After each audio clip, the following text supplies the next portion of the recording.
Abertura. Meu boa tarde para todos e todas. Hoje é dia 13 de fevereiro de 2011, domingo. O verbete é o 1839, 3 páginas, 41 alogias e 5 máximas. O tema, endoconsistência, dentro da especialidade intraconscienciologia. Definição. A endoconsistência é a qualidade da estrutura do princípio consciencial. A consciência, o ego, a personalidade, a individualidade ou a própria pessoa humana, corporificada quanto à essência subjetiva, substancial, a realidade máxima do cosmos e, segundo as evidências dos fatos e parafatos, eterna, contraponto-se às demais realidades existentes, extraconscienciais, efêmeras, ou seja, o mega maya. As autopensenizações congruentes com as metas pessoais. A concretude da consciência, a lucidez consciencial, a vida interior vigorosa, os autoposicionamentos fidedignos com a autoconsciencialidade, as autodecisões compatíveis com os autovalores, a autopercussiência, a impercussiência, a inteligência evolutiva, a interação coerente entre a identidade humana e a identidade extra. Agora, na argumentologia tem a caracterologia com 8 categorias de condições endoconsistentes. Na remissiologia nós destacamos 5 verbetes dentre os 15 apontados. Amplificador da consciencialidade, autopensenização polifásica, consistência paraperceptiva, linearidade da autopensenização e veracidade autoverificável. Frase enfática. A qualificação da endoconsistência por parte da consciência pesquisadora define o estado intraconsciencial e assenta a automaturidade consciencial, dinamizando o próprio nível evolutivo. Você reflete sobre a endoconsistência? Você tem aprimorado o patamar da própria endoconsistência? Agora, perguntas. O que o senhor pode dizer sobre Diane Fortune e se tem notícia dela nos dias atuais? Essa nossa amiga andou estudando uma opção de coisa sobre parapsiquismo, principalmente o processo da condição da pessoa de autodefesa. Agora, eu não tenho notícia dela. A comunidade extrafísica Nosso Lar é uma comunidade espírita, cristólica, de guia cego, certo? Gostaria de saber que diferença de nível evolutivo pode se traçar entre ela e a interlúdio. Na interlúdio não há influência de religião, não há as bobagens de seitas, de processo de misticismo excessivo, ou problema de emoção instintual, aqueles processos instintuais de subcérebro abdominal. Lá não tem isso, todo o processo lá é mais paratécnico. Poderia abordar como os mega-assediadores fazem manipulações oníricas em nossa psicosfera. A perda de lucidez temporária deixa o psicossoma mais vulnerável. Fiz a blindagem, mas não adiantou. Insista que você vai chegar lá. O processo todo é feito através de hipnose. A hipnose é feita, aí no caso, através da telepatia. Estou com 25 anos e curso o 7º semestre de Direito. Jamais gostei do curso e descobri recentemente que minha proex aponta para a medicina. Estou em um impasse. Ainda não possuo pé de meia. Medicina é um curso de 8 anos, em média, de estudo em tempo integral. Que seria, nesse caso, um mal menor, terminar o curso de Direito, mesmo a contrário senso, e adquirir um pé de meia, ou começar imediatamente Medicina e passar dificuldade financeira até concluir o curso. Na minha condição de seu avô, eu acho que o melhor é você terminar o curso de Direito e fazer o duplo curso.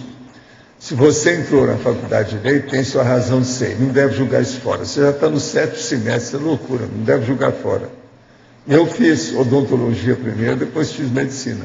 E você, com direito, vai ser bom para você ter mais, vamos dizer assim, discernimento sobre determinadas coisas. É importante a pessoa conhecer as leis, depois conhecendo a medicina. Vale a pena. Semana passada, o senhor me orientou a dramatizar situações para meu irmão não dirigir mais bêbado em rodovias com seus 3 filhos pequenos. Não entendi quando o senhor disse para eu arrumar um advogado e um psiquiatra. Poderia explicar melhor? Sim. Porque o processo todo é o seguinte: arranjam as pessoas que sejam amigos seus. Você não tem um amigo aí que seja um advogado, um psiquiatra? Leva assim um jantar, uma coisa, para todo mundo conversar informalmente. E você então coloca o tema de dirigir bêbado, para a gente ouvir. E você pede então para o advogado falar e para o psiquiatra dar opinião. Indiretamente você dá vários tapas do lado direito e do lado esquerdo com luva de pelica, sabe? Para orientar o seu irmão. Não é uma boa o que eu estou falando? Ele não entendeu, hein? Não, isso aí é o seguinte: lá na mesa não pode servir bebida alcoólica, tá certo? Com isso, eu acho que nós explicamos o que você queria, tá certo? Tiraram até a cópia aqui do processo aqui, ó. Isso foi sexta-feira, no dia 4, sabe? Ele perguntou isso aí. A pergunta daquele dia era a número 10, essa de hoje é a número 5. Pode falar. Eu gostaria de entender aqui na exemplologia, Sim. a mini endoconsistência, que é a megaloendoconsistência. Eu vou mostrar são tudo aí. exemplos Vamos nessa. nosográficos. Normoendoconsistência. A pessoa lúcida quanto a si mesma, com uma autoconsciencialidade e percentual elevado de inteligência evolutiva. Quer dizer, ela entende a sua própria condição interna, ou seja, seu bico-universo consciencial. Agora a outra, a mini-endoconsistência. A pessoa auto-vitimizadora com perfil específico da personalidade tíbia e débil. Quer dizer, uma pessoa fraquinha, que não enfrenta a situação. Ela não quer se ver no espelho da casa dela. Agora, a megaloendoconsistência. A pessoa de egão, amostra egocêntrica, explícita ou megalomaníaca. Aquela, então, que exagera o processo. Então, você vai ver uma normal, que tem uma autoimagem mais ou menos boa do seu bico-universo consciencial. É a primeira. Uma outra que diminui o próprio mini-universo e ela entra nesse processo que nós estamos falando aqui, de se auto-vitimizar. E a última, que aumenta, que vira vamos dizer assim, a rainha do cosmos, o rei do cosmos, que é o maior de todos, que é a maior besteira. Então você veja, a consistência, ou a endoconsistência, a consistência interna, íncita da pessoa, sabe como é que é? Ela pode ser normal, pode ser para baixo, pode ser para cima. E aí, isso sendo uma coisa estrutural da consciência, ela vai se aparecer. Não, tudo que ela faz, né? ou age corretamente ou age errado. Quando ela é tíbia, tudo dela fica aquém. Aquilo vai transformar. Quando ela é megalomaníaca, tudo ela é a mais, é exagerado. Então, isso tudo dá na cabeça dela, é negativo. Então, veja, esse processo de endoconsistência é bom, cada um entenda isso, para ver a sua autoimagem. Isso aqui, ó, é um verbete que a gente devia de indicar para cônscios, para todo mundo que estuda conscienciometria, para consincobaia. Por exemplo, lá na consincobaia, a hora que aparecer a pessoa, alguém pode perguntar, o que ela é? Ela é normo, ela é infra ou ela é super? Você entendeu aí? E achei bem interessante essa caracterologia, porque ela é bem direta, assim, é bem Não, prática. é soco na cara e fratura A exposta. pessoa pode aplicar diretamente isso aqui, um teste, né, para ela mesma. Agora, ó, nos processos lá tem duas coisas que eu observei nas folhas. A folha que não está consistente a passagem de um texto para outro. Tanto lá na carta dele, quanto aqui no trabalho dele. E outra coisa, no trabalho, um dos primeiros que tem aí, está repetido a afirmação sem haver referência. Se você quiser depois, eu te mostro o que é. Não, eu te mostro aí. Você vai ficar aí até o fim? Eu te mostro o que é. Aquilo ali seria bom ver por que está lá. Porque, aqui, ó, você fazer referência de meia página, inutilmente, é bobagem isso aí. Isso é excesso. Não, eu vou te mostrar aí. Pode falar. Na estrangeirismologia, Sim. segundo item, a base sólida da glasnost consciencial. O strong profile, quer dizer, essa é a pessoa boa que está bem no órgão, ela sabe o que ela tem. Agora, a base sólida da glasnost consciencial, como é? A pessoa é transparente, glasnost é a transparência, ela é explicitante, ela é honesta, ela é leal, ela se apresenta como ela pensa. Você pode confiar nela, ela é fidedigna, é verídica, ela é veraz. Entendeu? É a veracidade da pessoa, é a transparência. Enfim, olhar a série Lie to Me. Entende? A pessoa vê, né? O que é o correto, o que não é. Olha, cara. Tudo isso é real. Aquilo ali é o órgão. Agora, tem uns que são mais detalhes. Mas, olha, você entendeu aí o que foi? Entendeu até aí? Claro. Pode falar. Professor, na página 78, interaciologia. Sim. Você poderia, por exemplo, a interação consciente entre a identidade humana e a identidade extra. Quais são as variáveis que a gente pode analisar aqui? Parapsiquismo, ProEx, evolução, autoconsciencialidade, CPC, tudo você pode olhar aí. Agora veja, se uma pessoa chega aqui e ela se identifica dentro de uma personalidade, no caso, a identidade extra, e feita por consciex, isso é um problemão para ela. É o meu caso. Isso aí dá uma responsabilidade imensa em cima de você. Eu passei, por exemplo, aí, quantos anos da minha vida? 60 anos sem falar nisso. Muito mais que isso. Entende? Eu só urubu observava. Eu falei durante 60 anos com as 4 pessoas na minha vida só. E falei, ó, boca de siri, não falo nada. Mordaça na boca. Agora, só aqui que eu abri o jogo para vocês depois da minha verbaciologia, quando o tempo passou.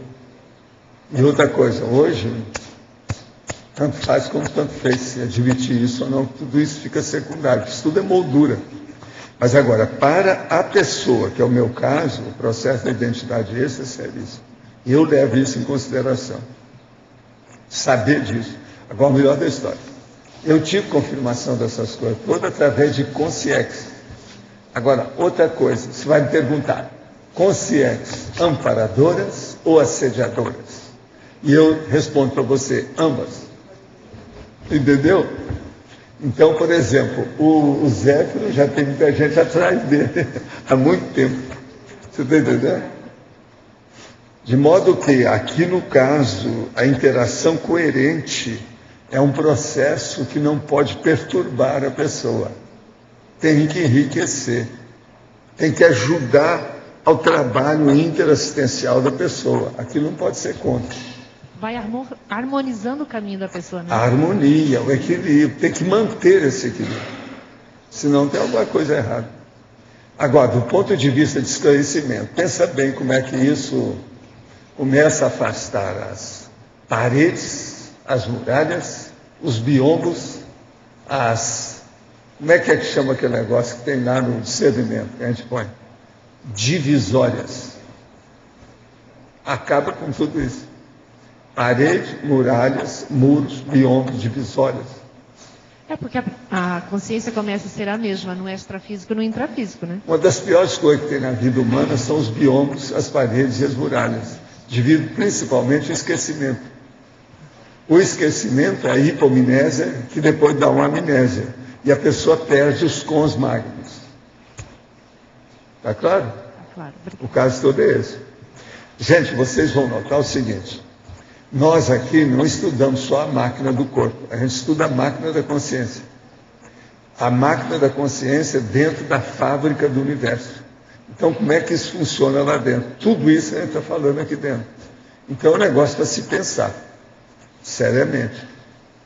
E outra coisa, vocês têm que olhar tudo isso com muita lógica, crítica, heterocrítica, com muito discernimento, para desancar com aquilo que esteja errado, para ver se tem princípio, meio e fim, se há consistência. Então, o processo da endoconsistência mostra a endoconsistência do próprio cosmos. Agora, analisando a consciência é o ponto mais sério. Por quê? É o que a gente fala aqui. A coisa mais importante que tem no cosmos é a consciência. Está claro aí? Quem é que está com o microfone aí? Para ver a endoconsistência. Professor, aqui na efeitologia, você fala no equilíbrio mental. Os efeitos da articulação intraconsciencial no equilíbrio mental. É isso que você estava falando para Alzira? Por exemplo, a hora que uma pessoa ela tem lá aquilo que eu disse, lá na argumentologia, a megaloendoconsistência, a pessoa de egão à mostra, egocêntrica, explícita ou megalomaníaca. Isso é um caso psiquiátrico, isso é loucura. Entendeu? Entendi. Então, a pessoa precisa de ter uma endoconsistência harmonizada com a própria vida, com o modo dela ela se fazer, ela desenvolver, ela caminhar o tempo todo. À medida que ela vai tirando as paredes, os biombos, as divisórias. Isso. Então ela vai chegar a um ponto que ela vai destruir, inclusive, as portas e janelas. Então ela devassa. Não há mais nenhum empecilho para a visão. Aí é que entra isso que eu chamo de cosmovisão. A monovisão, geralmente, ela tem antólios. Entendeu? Ela está bitolada através de antônio. Então ela tem uma visão embaciada por alguma coisa. Não dá para ver direito. Está claro? Está claro. O que interessa para nós é nós alcançarmos essa endoconsistência com uma base multidimensional. Não é só ver a parte humana nossa, mas ver o que nós somos de uma maneira parapsíquica, multidimensional, holossomática, do ponto de vista evolutivo. Isso é que interessa. É isso que eu quero chamar a atenção. Vocês olham bem que eu fiz um verbete curto, conciso, direto, para a pessoa pensar. E só tem 5 máximos. É de propósito, é começar a pensar, porque o processo de consistência, ainda mais endógena, é uma coisa que não se fala todo dia. Valdo, dá para explicar, por favor, por que não tem numerologia? Você completou uma outras coisas ali? Você vê que só tem 5 máximos para vocês pensarem. Agora, na caracterologia, a gente dá um banho de loja com 8 itens. Quer dizer, a caracterologia vai suprir a numerologia, vamos dizer assim. Agora, tem muita coisa aqui que a gente pode ampliar, né? É o processo do estudo do micro-universo consciencial, a parte da intraconsciencialidade. Agora, nós que estamos no curso de eletrografia, segundo o que eu sei, você fala para fazer o... Todas as pessoas que estão fazendo não querem fazer verbete igual esse. Ela quer mostrar que ela estudou tudo. Então ela quer pôr mais, ela quer pôr máximos, ela quer fazer mais. A maioria, tudo tem 4, 5, 6 páginas. Isso que eu pergunto. Jamais eles vão apresentar um de 3 páginas. Isso que eu ia perguntar. Jamais. Isso é para quem está começando. Que o ideal é fazer sintética, tendo tudo, mas não exagerar. Não exagerar nunca. Por isso que é que eu corto. A opção de coisa que eles colocam de imagem que está mal colocado.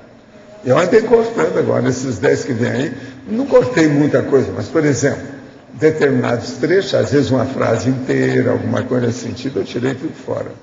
E olha, são 3 pessoas que viram isso, o Antônio, a Adriana e eu. Quando eles colocam lá um ponto de interrogação, eu vou lá e falo, vamos riscar fora. Eu tiro fora. Em vez de estar consertando, porque tem coisa que não dá para consertar. Parece que, pelo que eu sei, o normal é botar em coisa demais, é isso? O ideal é colocar o conciso correto. Mas agora, em parte, eu dou razão para as pessoas. Ela está trabalhando há semanas, alguns meses, para fazer um verbete de 3 ou 4 páginas. Ela quer colocar tudo que tem. Então, fazer uma coisinha pequena. Agora, eu mostro verbetes concisos e verbetes longos, de tudo quanto é tipo.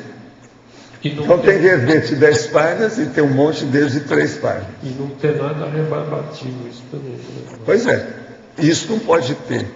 O rebarbativo só pode existir quando ele é positivo, quando ele esclarece as coisas. Existe o processo, por exemplo, ato pensênico positivo. Mas agora, nesses casos, quando tem excesso, não. Aí o processo não é nem mutilação, é cortar, vamos dizer, a monstruosidade. O negócio ficou teratológico, a gente risca fora. É isso. Agora aqui, na definologia existe o termo mega maya. Seria as demais realidades existentes extraconscienciais efêmeras, em contraponto com a estrutura dos princípios conscienciais? Sim. Mega maya quer dizer o tempo, ou o local, ou o mundo da ilusão que as consciências criam. Poderia nos detalhar mais esse conceito? É isso aí. De que forma poderemos prevenir milhões de consciências da massa impensante se auto-enganar nesse mundo vamos estudar conscienciologia. É o jeito, é o que eu estou tentando faz alguns anos. Faz algum tempo, algumas décadas. Vi um caso de sonambulismo ao qual a pessoa dormindo dirigiu 20 quilômetros e matou seu sogro. Ele agiu devido a uma condição única e patológica da sua própria mente ou teve possessão de assediador extrafísico? Olha, geralmente nesse caso, quase sempre, tem gente junto. É igual ao alcoólatra. Você nunca pode falar com um alcoólatra se esteja sozinho, tem sempre gente. Na questão assim, quando o cara está fazendo uma coisa dessa, uma loucura desse tipo, agora veja, esse dormindo, eu preciso de ver anteriormente como é que era o sono da pessoa, se ele era sonâmbulo, se ele tinha terror noturno, se tinha bruxismo, ou esses processos de dormir aí você sabe como é que chama? Apneia, aquelas outras coisas que tem, narcolepsia, isso tudo tem que estudar, nesse caso aí. Poderia fazer o cotejo entre a endoconsistência e o temperamento? Sim, o processo todo é o seguinte, uma pessoa que tem a endoconsistência com autocrítica, sabendo a sua realidade como é, o temperamento dela tende a ser melhor, está na cara. Agora, aquela que não sabe nada tende a ter um temperamento diferente. Ou seja, no caso, o carrasco, que é o megalomaníaco, ou a vítima, que é a autovitimização. Na caracterologia, página 80, poderia incluir as endoconsistências parapsíquica e cosmoética? Aí é com a Rosa Nader. Pois na definição esclarece, realidade máxima do cosmos, segundo as evidências dos fatos e parafatos. A pessoa está falando aqui, na caracterologia, página 80, se pode incluir as endoconsistências parapsíquica e cosmoética. Cosmoética já tem. Pois é, mas veja, por que está perguntando? Eu queria que ela olhasse aí para ver como é que fica isso. Eu não entendi a pergunta. Quando um assediador está em nossa psicosfera, como fica o processo da comunicação com esclarecimento para o posterior encaminhamento? Se eu pensar e falar mentalmente com ele, vai ouvir? Olha, a tendência toda do processo é fazer a interlocução, seja onde for, de que modo for. A telepatia, às vezes, funciona muito nesses casos todos, que a pessoa ela está ávida para saber alguma coisa por parte da outra. De modo que o problema de comunicação com esclarecimento sempre dá certo. Agora, coloque energia nisso, exteriorize energia, encapsula a consciência, se for o caso.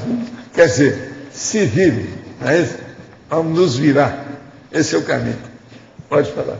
Valdo, a caminho dessa endoconsistência, a mais sadia, além de superação desses pontos cegos, dessas lacunas, desses quartos escuros, ainda é preciso fazer a integração das áreas, né? O rejunte, para poder colar uma coisa com outra. Porque a gente vê, às vezes, um trabalho bom numa área, um outro desempenho que foi esperado, uma e não pode ter. Aqui, tem que ter uma situação inteiriça, ininterrupta e monobloco naquilo que a pessoa faz. Então, ela não pode ter uma série de condições, vamos dizer, de comportamento, de atitudes, de ações e de atos lacunados. Então, a coisa tem que ser mais inteiriça. Para isso, é preciso entender a endoconsistência. Ou seja, a consciência do ponto de vista da intraconsciencialidade. Nessa hora, então, ajuda muito se a pessoa usa essas opções no dia a dia, na comunicação, em várias coisas, para juntar. E ela vê, por exemplo, eu tenho só uma cara ou eu sou Janus? Quer dizer, eu sou bifásico. Isso é que precisa dar um jeito, não pode ter duas caras. Bifrontismo, né? É o bifrontismo, a bifásia. Tem que dar um jeito de combater isso aí.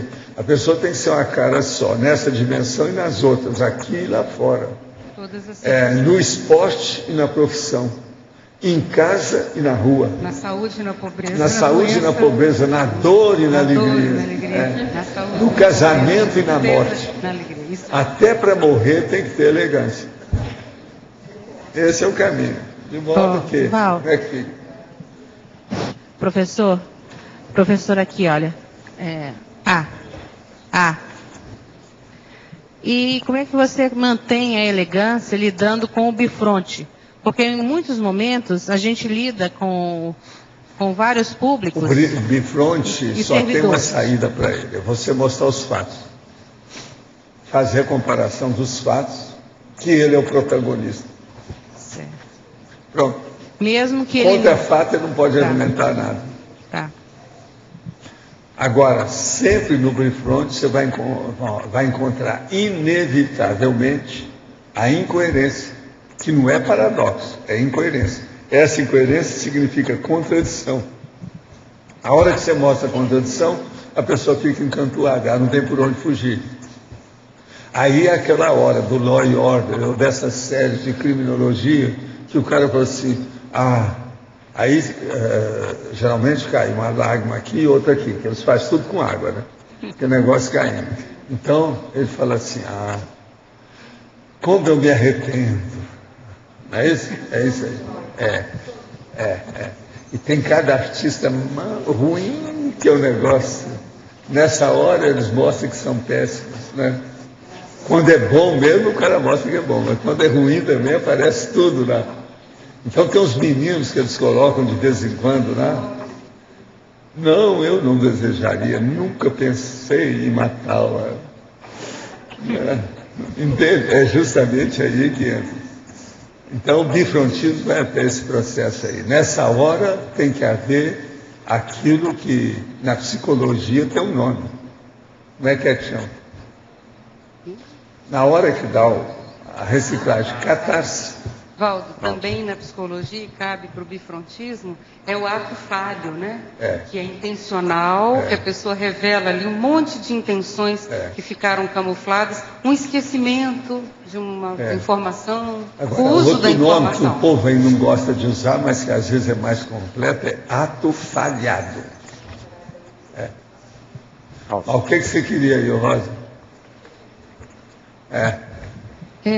Desde a hora que eu peguei aqui o verbete, que eu estava discutindo comigo mesmo a diferença, ou a semelhança entre endoconsistência e a homeostática. E aí, na sinergismologia, o senhor coloca assim, o sinergismo, endoconsistência homeostática, autoridade moral, força presencial. Se adjetivou a endoconsistência homeostática, é porque deve existir a endoconsistência sem homeostase. Eu queria entender isso. Endoconsistência homeostática, autoridade moral, força presencial. O que é? Não, a minha pergunta é assim, ó, eu queria saber se a endoconsistência é base para a homeostase, se ela vem depois, qual é a interação não, que ela tem? vem antes de tudo. A endoconsistência vem antes de tudo. Vem antes de tudo. Então, por exemplo, uma pessoa vai melhorar o temperamento. A última coisa que vai melhorar é a endoconsistência. Agora eu entendi a exemplologia, porque desde lá Escuta, quando você... o embasamento é a endoconsistência. Entendi. Por quê? É o chão, presta atenção, é o solo aqui, ó, da consciência. A nossa mega meta... A endoconsistência é o solo da consciência. Tá, entendi. A nossa mega meta, então, é uma endoconsistência homeostática. Mega Agora, meta, não sei, veja, mas uma meta. essa expressão é muito séria, endoconsistência. Aqui no caso, se vocês quiserem, pode colocar endoconsistência consciencial. Entende? Se você acha que é importante. Agora, eu já vou lá na frente, né? Eu falo na sinonímia: endorresiliência, intraconsistência e intraconsciencialidade. Eu não deixo pedra sobre pedra, estou explicando tudo aí com poucas palavras. Tá, porque E essa não fiz endoconsistência- expressão composta, eu fiz uma palavra só. Não, eu entendi agora a exemplologia, porque tem vários níveis de endoconsistência, cada um tem a sua consistência. Aí varia, infinito, né? Tá certo. Uma pessoa, por exemplo, composta, complexa e super poliédrica, tipo Arlindário, tem uma endoconsistência grande, né? Arlinda. É isso? Pergunta para a Rosa que ela vai falar para você. Posso perguntar? Aqui? Pode falar. Eu estava aqui refletindo sobre qual relação que a gente poderia fazer entre o mater pensene pessoal e a endoconsistência. Aí eu queria perguntar se eu estou raciocinando correto.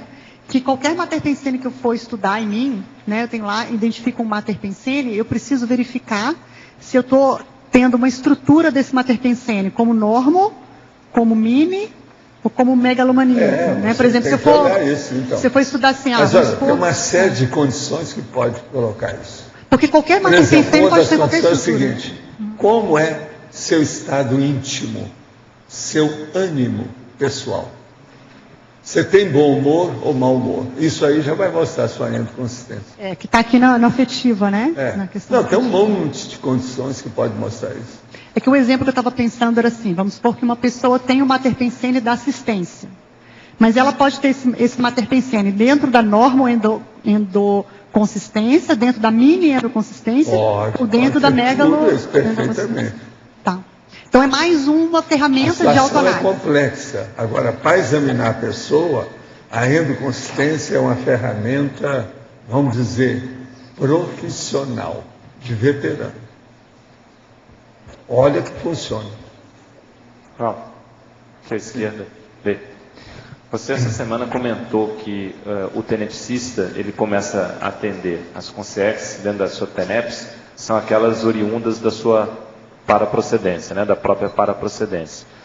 Então, com base nessa informação, a gente pode concluir que o tenepsista, ele começa a melhorar a atuação dele para melhorar a própria paraprocedência em relação às consciências que ele atende. Certo até aí?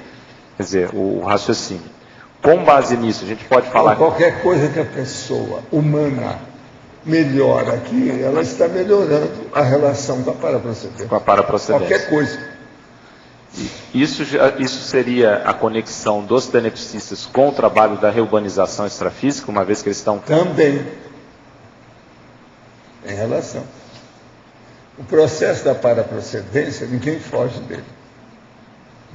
Entende? Ele está sempre vivo, sempre de olho, sempre relativo àquilo que a pessoa faz. Tem relação. Então, aí é preciso ver, né? O que se passa.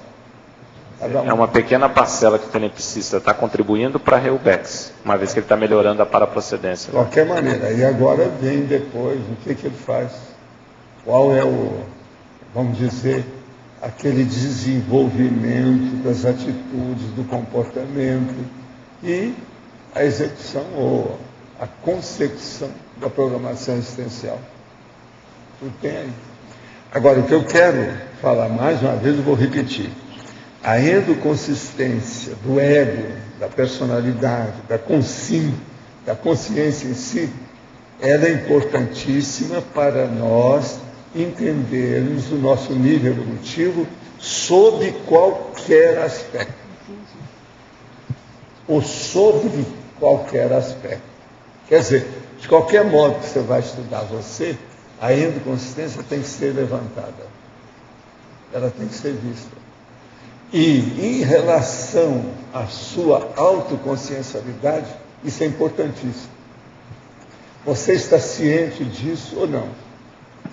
A maioria das pessoas não chegaram a isso. Por quê? As artes, a ciência convencional, a religião não fala muito nisso. Ela fala indiretamente, mas ela não estuda o processo da... É aquilo que em inglês chama inner. Outros falam innermost, que é a superintimidade. Aquilo que é o mais o inner, aquilo que é mais dentro da pessoa. Agora, ó, esse verbete eu recomendo aquele que eu de vez em quando recomendo aqui. Intraconscienciologia. Seria bom ver aqueles 100 itens, que a endoconsistência depende de analisar aquilo. Eu deixei passar, já faz alguns anos que eu falei naquilo, não é isso? Eu deixei passar para chegar nesse. Eu não podia julgar o negócio junto, que o povo não ia entender nada. Agora, Valdo. Então, eu deixei passar muito. Já falei naquele verbete umas 5 vezes aqui, em épocas diferentes. Esse conceito também é uma ampliação da variável do conscienciograma, que é a da coerenciologia, né? Que é uma das grandes... é a intracoerenciologia. Mas é uma variável mais, é do micro-universo consciencial. Sim. Então, mas no conscienciograma... No conscienciograma tem as folhas referentes à coerência, né? Tem. Agora é a intraconscienciologia, a intracoerência. No caso, é a intracoesão de tudo. Então, tudo tem que se encontrar ali dentro. Vamos entender que a coisa fica melhor. Então, vocês vão olhar agora em torno de vocês vão ver muita gente consistente e muita gente inconsistente. E o percentual dessa inconsistência vai 10%, 20%, 30%, 40%, 80%. Então, a primeira coisa, você vai pegar uma pessoa que ela sofre da simples dispersão consciencial. Essa tem mais de 51% de inconsistência. Tá certo? Pois é, não conecta, a coisa não dá. Você está entendendo? Agora, outra coisa, aquela pessoa que é unpredictable, quer dizer, ela é imprevisível, você não sabe. Você vai falar uma coisa com essa, você não sabe a reação que ela vai ter. Essa, geralmente, sai de perto. Porque o processo da endoconsistência dela está, ó. Outra coisa, essas pessoas, se você fala num assunto desse, ela faz um muxoxo com você.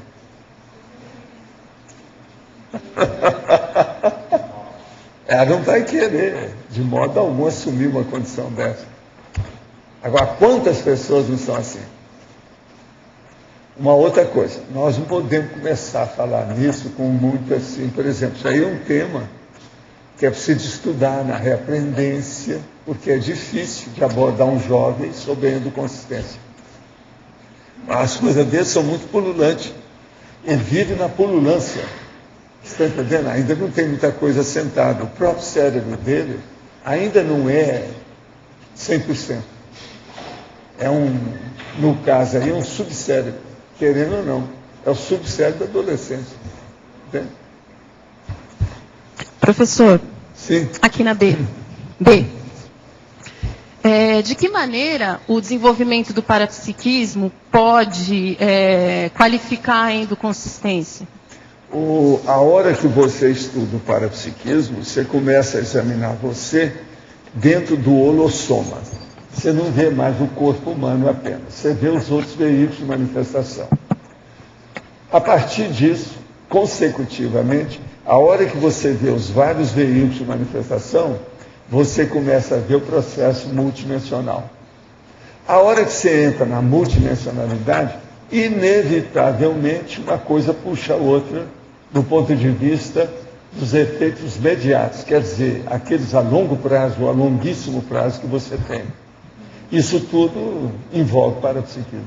Que vai aprofundando cada vez mais. A coisa aí se expande, ela implode. Aquilo abre. Então é muito importante pensar na endoconsistência aonde você está, com aquilo que você está fazendo, dentro daquele momento evolutivo que você vive. Como é que está você? Agora, uma coisa que é muito interessante é o seguinte: se a maioria aqui for estudar, se você for ver, há uma década atrás, você tinha uma abordagem da endoconsistência X. Hoje, essa abordagem é X várias vezes positivamente. Somente a turma que veio morar aqui em Foz. Porque houve uma porção de mudança externa que fez o processo centrípeto, a influência de fora para dentro, que melhorou o processo central da pessoa, o micro-universo consciencial, a intraconsciencialidade dela. Então, por exemplo, hoje o que eu combato mais aqui é o processo da endoconsistência das palavras mentais. É aquilo que eu falo. Que tal a retilinearidade do seu pensamento? Ela é retilínea para que a pessoa chegue na cosmolinearidade, ou seja, ela está mais de acordo com o fluxo natural do cosmos. Então, esse processo da palavra mental deriva diretamente do micro-universo consciencial da pessoa. Então eu falo muito, palavra mental, dicionários cerebrais, insisto muito no analógico, que é aquele que faz comparação devido às associações de ideias. Então tem muito cotejo, muito confronto, muito paralelismo. Isso ajuda demais. Quando você começa a fazer paralelismo de você com os outros, você começa a entender mais os outros. Então você vai achar os trafores e os trafalhos, tanto dos seus quanto da pessoa. Por exemplo, todo conscienciograma, toda consincobaia, esse curso, tudo é baseado nisso. Então, por exemplo, eu vejo lá o grande trafor do Marx e vejo que eu não tenho. Então eu procuro, não, como é que o Marx reage com isso? Vamos ver como é que é. Isso leva a pessoa imediatamente para ver a endoconsistência dela. Então, toda análise do conscienciograma exige a endoconsistência. Você entendeu, né? Então, o universo aqui, ó, tem 3 páginas, mas esse universo é enorme, é imenso. Ele está em todas. Entende? Agora aqui. O senhor citou a hipomnésia, o esquecimento da nossa herança pessoal. Qual é a lógica da nossa natureza humana aqui, encarnados? Termos esse esquecimento. Todos nós conseguimos recuperar os cons magnos, desenvolver o parapsiquismo, ou apenas algumas consciências conseguem? Se sim, quais as técnicas mais recomendadas? Tá certo. Então vamos agora clarear para você. A primeira coisa é o seguinte: a hipomnésia, ou seja, a perda dos cons magnos, esse processo da pessoa ter às vezes uma amnésia meio grande, não só uma hipo, na hora que tem o choque biológico do renascimento, é para que ela não veja as bobagens que ela cometeu e ela novamente cometer as mesmas bobagens. E outra coisa, como os afins se atraem, não tem jeito da pessoa ficar livre dos outros. Se ela tem e ela deve, ela está sempre junto. Na hora que ela ressoma e ela não vê quem é a outra, é mais fácil de conviver. Então, por exemplo, pensa bem, aquela mãe que está recebendo o menino, que aquele menino foi o homem que ela matou na vida anterior. E ela agora resolveu ser mãe para ajudar a situação. Ela não pode saber disso porque ela estava com muita raiva quando matou o cara. Agora ela vai ter que dar dele. Começa dando peito. É leite, amamentação. Para o cara que tinha matado a ela antes. E que ela criou o problema depois. E aí o negócio embolou o meio de campo. Então, veja bem, é necessário, o ideal é que as pessoas esqueçam para aguentar a barra, porque senão não vai. Então, isso é que é o princípio da reencarnação, das vidas sucessivas, aquilo que eu chamo da seriex, que é a serialidade das vidas humanas intrafísicas consecutivas. Agora, essa é a lógica da natureza humana. Nós estamos encarnados em favor da gente que a gente esquece. Então, por exemplo, tem gente aqui que eu já contei o que eles são no passado, o que eles fizeram, como é que é. Por quê? Eles já têm um gabarito para a gente falar isso. Tem outros que eu sei em maior número. E eu não posso falar nada. Porque se falar, cria um problemão. Não só para ele, como para outras pessoas em torno, inclusive alguns comigo mesmo, vai criar um problemão para mim, para acertar aquilo. Então, o negócio de cuspir para cima, a gente evita. Então, vocês estão entendendo até aí. Então, aí vem a outra pergunta dele. Todos nós conseguimos recuperar os consmagos? Sim, dependendo dessa rede interminável de vidas que só vai parar quando a pessoa chegar na serenologia. Aí ela vai desenvolver o parapsiquismo e todo mundo consegue isso cedo ou tarde. Uns mais cedo, outros mais assim, com calma. Então, por exemplo, pensa bem, no seu grupo evolutivo da cidade de Três Pontas aí, ele mora em Três Pontas, em Minas Gerais. Nessa sua cidade, com sua família nuclear, tem gente aí que às vezes pode ter até um serenão aí nessa área, que ele é do seu grupo evolutivo. No entanto, ele virou serenão e você continua como pré-serenão até hoje. Agora, quais são as técnicas mais recomendadas? São 7.200 páginas da enciclopédia. Olha lá, porque isso tudo é o meu esforço dessa minha vida, está tudo lá. Toda a síntese do meu esforço para explicar isso está na enciclopédia até agora. Nós já publicamos, está aí no CD-ROM, 7.200 páginas. Eu estou lá no computador já com mais um volume.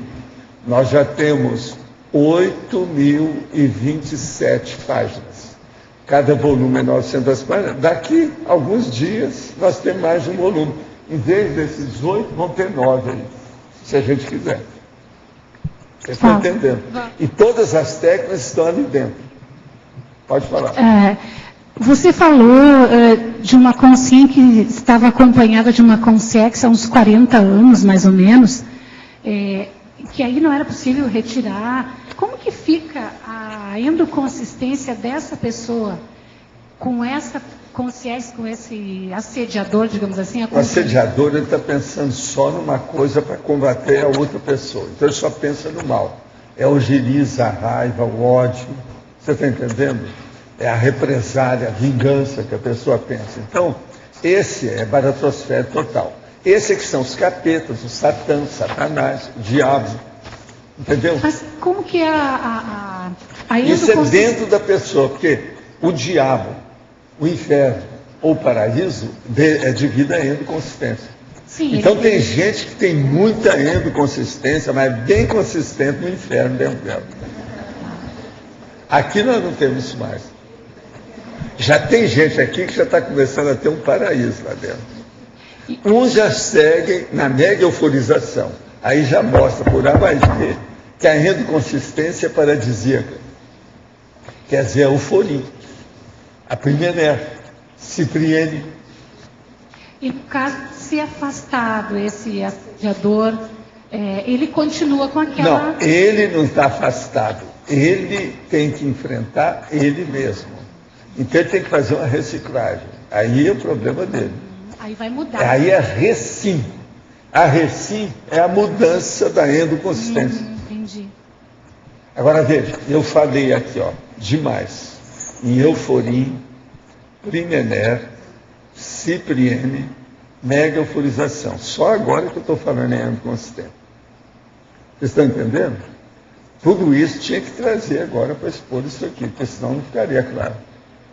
Entendi. Onde é que vocês estão? Na euforia?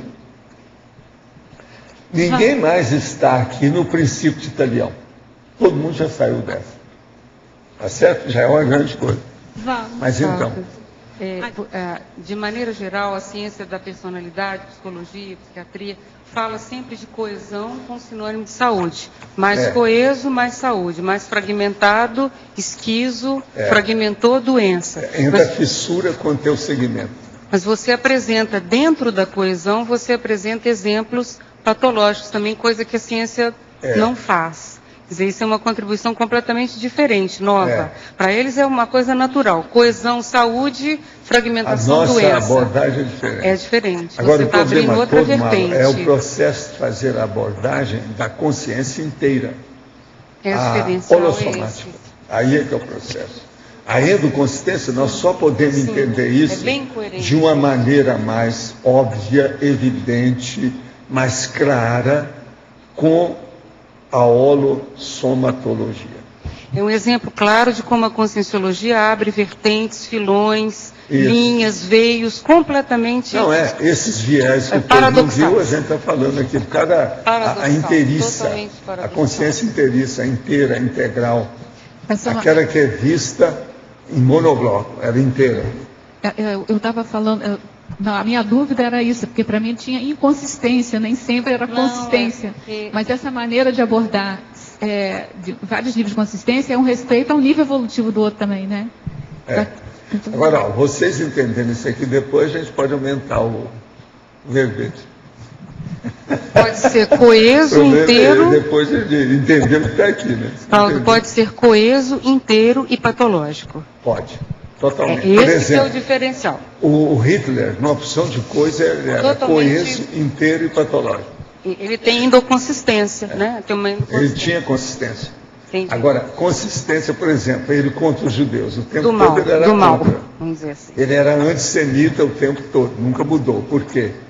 Perseguiram ele quando ele era jovem, aquele negócio todo aí, e achou que o negócio era judeu. Foi aí que começou a arranjar aquela ideia, aquilo fixou, criou uma ideia fixa. É o monideísmo do demente. E nesse contexto... vamos dizer, no caso aí, psicótico. Nesse contexto, Valdo, o preconceito e o apriorismo são elementos muito perigosos, porque eles podem favorecer a endoconsistência. A interiorose e o fanatismo religioso. Tudo tem que colocar aí também. Entendi. Porque ele consolida uma endoconsistência patológica. Fanatismo religioso, tudo isso pode estar. Agora, no nosso caso, a questão de lacunas, quartos escuros e pontos cegos, de preconceitos, a priorismo, pode ser o elemento que não está permitindo a união, a coesão do aspecto sadio? São linhas. Que eu chamo. A pessoa está numa monovisão e não consegue sair dali. Mas não cola uma coisa com a outra. Ela tem que ter a cosmovisão sem paredes. Quer dizer que uma lacuna pequena... pequena... Então o problema todo é aquele bicho que fica debaixo da terra. Como é que chama? É o tatuí? Não, tem outro. Minhoca, tatuí, topeira, fuinha, toninha, vários tipos. Tem um monte desses. Esse que fica debaixo da terra. Então, abre um buraco lá em cima, ele acha que o mundo todo... É aquele buraco, o universo começou hoje. Não existe mais nada lá. Valdo, é por isso que você fala, então... Isso é que é a monovisão. Eu quase toda semana eu tenho que falar nisso aqui. O problema nosso é a cosmovisão. A cosmovisão acaba as paredes. A hora que acabou a parede, eu já não estou falando mais em teto. Tem parede. Então, tudo isso acabou. Você está no espaço sideral. Numa dos nossos eventos de processo parapsíquico, havia uma senhora que o marido dela era um grande engenheiro, e ele construiu uma grade, um espelho, que você pagava lá 10 pratas e entrava na grade para ver o espaço sideral. Então você subia naquela grade, tampava você ficava dentro de uma grade espelhada. Aí você olhava, você estava no espaço sideral, lá em cima. Tinha gente que gritava, porque a sensação era tão forte. Não abre, não quer ficar aqui, não abre, gritava, entende? Ela era muito boa, ela que pensou, deu a ideia e o marido fez. E eles cobravam isso. Durante vários eventos aí de parapsiquismo, ela apareceu com essa grade lá, para a pessoa se sentir no espaço sideral. Era justamente isso aí que é a cosmovisão. Então a pessoa olha por todo lado. Você sabe o problema da série de espelhos que refletem tudo. Então você chega e reflete tudo quanto é lado. Era aquilo, só que tem que estar refletindo o espaço sideral, tudo em torno de você. Então você chegava, você está no meio do espaço sideral de pé. Porque lá tinha que ficar de pé. Entende? Então ali, depois a pessoa chegava lá e falava assim, agora eu estou entendendo o que é a volição, estou entendendo o que é o processo, mas o problema mais sério é esse, era ver a falta de escolho. Não tinha obstáculo, acabou tudo, liberou tudo. Esse é que é o liberou geral físico, sabe? É a liberação geral física, quer dizer, acabou. Então, isso é que eu chamo de cosmovisão. Lá eu tentei explicar para alguns amigos nossos sobre cosmovisão, baseado nesse aparelho dela. Agora, a grade era uma prisãozinha assim não passava de 2 metros quadrados, né? A situação pequenininha. Mas espelho de todo lado, muito bem feito. Fazia reflexão. O reflexo era perfeito, dentro da história. E você se sentia no espaço. Hein? Parece que estava no céu. Parece que estava... Não, por todo lado tinha o negócio para refletir de lado. Então, é tudo fechado, era uma caixa. Porque eu fiquei pensando assim, você projetava o céu ou coisa parecida, totalmente fechada? Totalmente fechada. E a sensação de não ter Por isso que tinha gente que entrava lá e começava a gritar, não fica aqui não, que eu estou no espaço, no chão de pisar. É sentir no espaço. Valdo, eu queria voltar um pouquinho. É muito fácil ver o início do princípio dessa reação. Você já foi nesses lugares que tem, em vez de ter piso, tem vidro transparente, e você pisa e começa assim, não tem sabe, medo, não vai estar no ar. Aquilo Exatamente. lá dentro era pior. O negócio era tudo daquele jeito. Paredes, teto, entende? Piso, tudo desse jeito. Agora, você então pode me esclarecer uma coisa. Uma pessoa, vamos dizer, aqui no nosso nível mesmo da conscienciologia, uma pessoa que tem um aspecto assistencial bem preponderante. Em compensação, tem algumas fissuras em outras áreas, assim, que parecem pequenas, mas é dança. O nível das fissuras. Nível das Todo fissuras. mundo tem. Mas aí, para chegar no bifrontismo, Valdo, a pessoa pode ser super assistencial e super manipuladora. O bifrontismo ele é muito óbvio demais. Entendi. E ele geralmente é acachapante. Ele liquida com o negócio na base. É aquilo que eu chamo de hollow personality. Quer dizer, uma personalidade rasa. Ela é rastaquera. E no nosso Entendeu? nível também, então, o risco dessas pequenas lacunas ou quartos escuros, ou seja o que for, ele fica muito grande, porque ele fica ampliado por áreas muito desenvolvidas, Não, né? é aquele negócio da pessoa. A pessoa chegou para mim e falou assim, Valdo, daquilo que você fala de ter a mansão e ter um quarto, só a gente tem a chave, eu tenho esse quarto. Agora eu viro para a pessoa e falo assim, que tamanho que é o quarto em relação aos outros? Aí a pessoa começa a pensar, eu não pensei nisso. Aí eu viro para ela e falo assim, que tal? Mais da metade de toda a construção é esse seu quarto. O que você acha? Aí a pessoa, talvez seja. Então o negócio faz pensar demais a hora que vem a grandeza da obscuridade, daquilo que ele está pondo debaixo do tapete.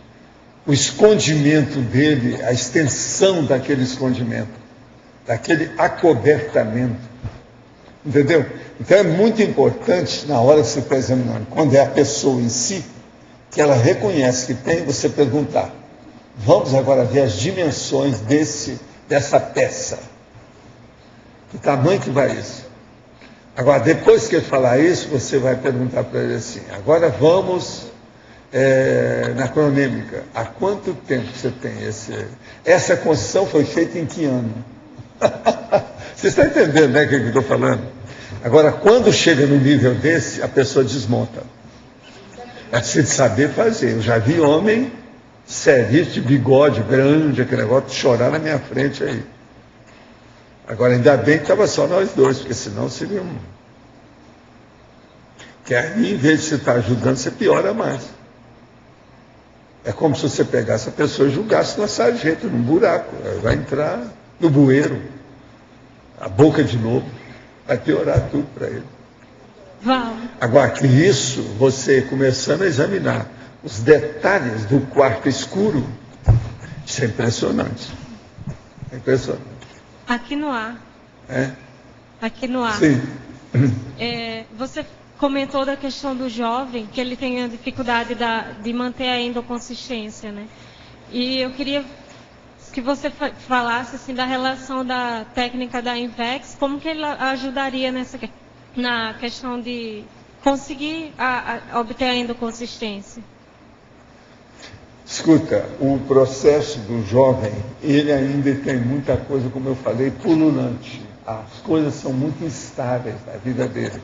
Ele ainda não assentou. Então, a primeira coisa na INVEX, que tem que estudar a endoconsistência, é ver quais são, ou qual é a base, o piloti, a fundação, o alicerce da personalidade da pessoa. Está baseado em quê? A própria pessoa tem que analisar isso. Então, por exemplo, para isso, as folhas de avaliação do conscienciograma pode ajudar demais. Agora, essa endoconsistência, ela tem que ser examinada pouco a pouco, porque ela ainda não está bem formada na pessoa que é jovem. É só quando a pessoa começa com alguma maturidade que aquilo assenta. Às vezes, por exemplo, um Balzac aí de 30 anos já começa a ter endoconsistência, que a pessoa já sabe. Entende? A partir dos 30? Hein? A partir dos 30 que você falou? Quase sempre dos 30, quase sempre depois dos 28, por aí. Que aí a pessoa já está madura biologicamente. E a técnica da INVEX ajuda, assim, pode... Não, a técnica da INVEX, ela ajuda sobre todos esses aspectos, né? Tudo que tem, inclusive do ponto de vista de conduta, profissão, família, duplismo, parapsiquismo, proex, ela abrange tudo.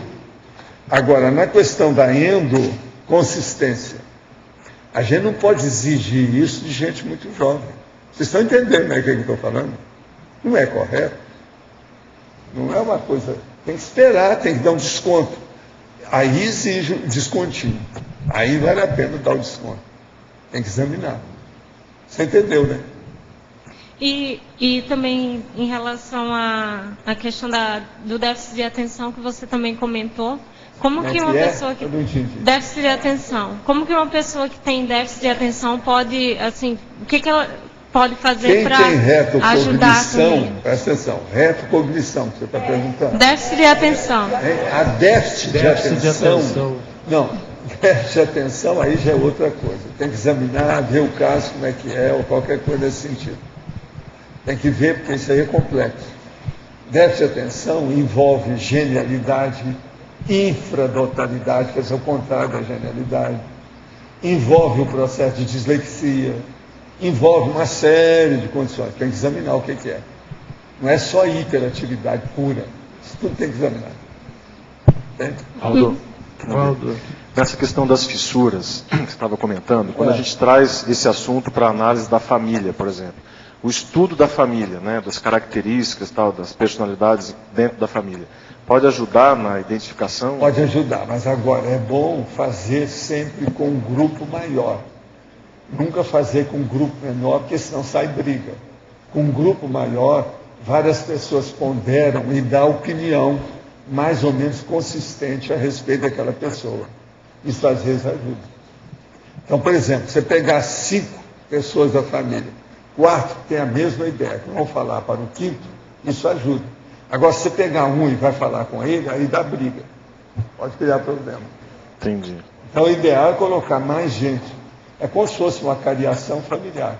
Isso é que é a reunião do processo da família. Agora, vendo por outro lado, quando a pessoa está estudando a si própria, as questões intraconscienciais, conscienciométricas, e ela vai utilizar a família para poder descobrir esses quartos escuros, essas questões, para ver se tem alguma coisa parecida com o outro, com, né, pai, mãe, irmãos e tal.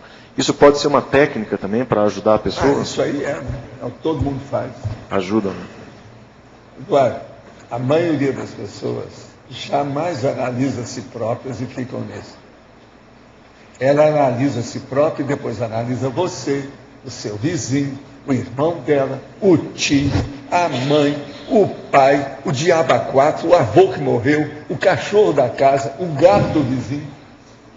Ela começa a fazer comparação com tudo, para ver onde ela está. Isso faz parte da natureza humana. Já é de se esperar que isso aconteça.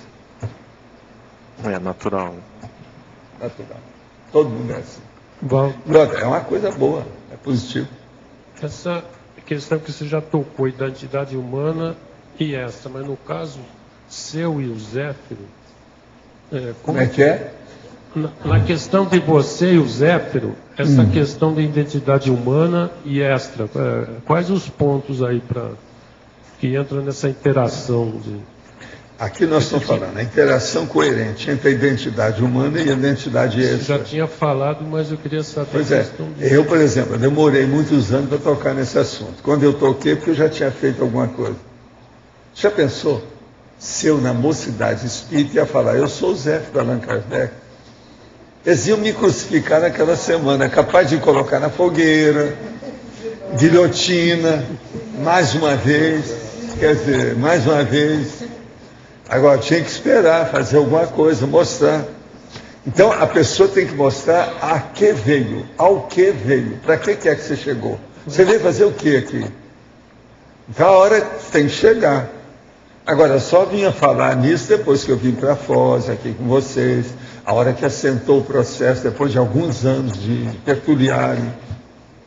Então, mas Agora, eu falei isso, umas 4 pessoas eu falei durante a minha vida, para colocar a pessoa no lugar perante as minhas coisas, quando ela não me entendia. Mas era o jeito. O que pega nessa interação coerente de você com o Zé? O que pega mais? Tudo, pega tudo. Por quê? Nesse caso, então, por exemplo, aqui, ó, ele já é uma pessoa falada, que tem livro dentro do Espiritismo, que é onde eu trabalhei 28 anos. Você pensa bem a inter-relação que não tem isso. Entende? Agora, o que se passa? Com isso, eu posso autenticar uma realidade. Se a pessoa for analisar minha vida, ela vai ver se eu sou uma pessoa do lie to me ou não. Quer dizer, o que é? Estou mentindo ou estou falando a verdade? Você está entendendo? O processo, então, da identidade extra mostra a realidade da pessoa. Principalmente o posicionamento verídico, da veracidade. É um caminho. Agora, examina. Você acha que eu sou o Zéfiro?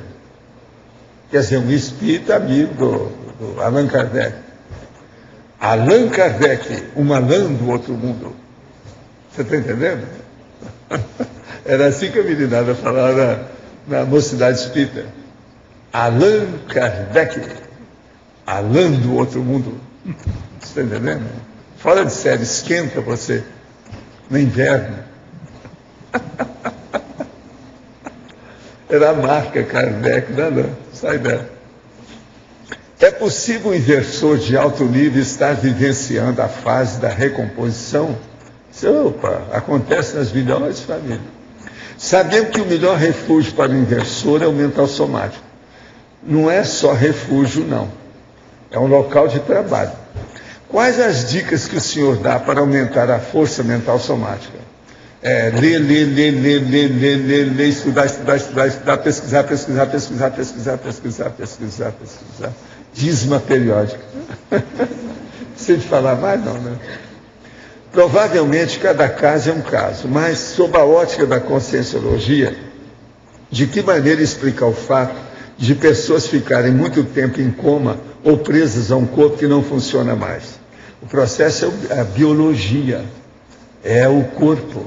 Aquilo é um processo patológico. Entrou naquilo, você tem que ficar. Eu mesmo fiquei uma semana nessa. Minha tia perdeu um filho no ano de 1977. Ele ainda era criança, tinha poucos meses. Depois, ela teve 3 filhos, mas nunca se curou dessa perda até hoje. Ela é minha Dinda e me trata igual filho. Tenho uma preocupação excessiva comigo E ela tem uma preocupação excessiva comigo e não quer me deixar fazer esforço algum. Queria saber se é possível encontrar essa consciência, onde e como está, se já ressomou ou ainda é consciência. Minha tia ainda sofre muito com isso, mas não conversa com ninguém. A primeira coisa, você vai chegar para sua tia, eu tive dezenas de mulheres iguais a essa. Você vai chegar no movimento espírita lá, você vai chegar para ela e falar assim, olha, a senhora está sendo muito egocêntrica. A senhora quer ficar com tudo que a senhora produziu. Não tem jeito de passar para os outros aquilo que precisa. A criança que a senhora perdeu, ela precisava de ter a experiência. E outra coisa, às vezes a culpa foi sua, porque o seu organismo estava intoxicado por alguma coisa. A senhora fumava? O que é que a senhora fez? A senhora caiu da escada? Houve alguma coisa atrapalhada? Que comida que a senhora usava na ocasião? Como é que é isso? Isso tudo pode ter influído na perda dessa criança e esse processo todo aí por causa do relacionamento. Seja com a criança dentro da senhora ou fora. Precisa examinar como é que foi isso. Agora, outra coisa séria. Na maioria desses casos, se a pessoa teve filho depois, o próximo, o segundo ou terceiro filho foi aquela criança que não nasceu a primeira vez. Então, é uma das filhas que a pessoa tem. Aqui, ó, a pessoa está falando. Ela era criança, ela ainda tem 3 filhas. Quer dizer, uma dessas é aquela. Então, a senhora está chorando sem motivo, está chorando zero, o vazio, a oquidão, o oco. Não tem nada nisso, porque essa pessoa está aí com a senhora. Dedique-se às filhas que a senhora tem, esqueça a outra. Agora, isso aí, de qualquer maneira, é egocentrismo. A senhora não admite ter feito uma perda de uma coisa que deu trabalho para a senhora, quer dizer, a gestação, etc. Tal. Então, isso é bom. Eu vi gente que eu tive que tratar disso, dezenas de mulheres desse jeito. E eu falava claramente, o problema, antes de mais nada, é egocêntrico. Por que só não se dedica aos outros e esqueça essa criança? Tudo ela tem que seguir o caminho dela, o destino dela. Vamos supor que dessas 3 filhas, uma não seja ela. Não interessa. Ela veio, deu sinal, aí foi embora. Vai cuidar da vida, o destino dela, às vezes precisava. E outra coisa, depois de tudo isso, você vira para sua tia e fala para ela assim, a senhora não está sabendo, não está se saindo bem da provação que a senhora passou. Só está tirando nota de reprovação. Completei 44 dias de TENEPS e recentemente li o manual. Na minha condição de reciclagem existencial e interconsciencial, devo aprimorar minha condição das bioenergias e vida pessoal para depois retomar a tarefa energética ou continuo insistindo e por meio da saturação do processo supero as dificuldades. Intimamente sinto que devo prosseguir. Gostaria de sua orientação. Assina embaixo, você deve prosseguir. Agora, que tal você andar com o manual da TENEPS no bolso, na mão, no paletó, ou em algum lugar? Isso é importante, para ler toda hora, até você saber. 44 dias é muito pouco tempo, é 1 ano e 1 mês e meio. O negócio são 6 meses, que é o... De modo que é bom você ler.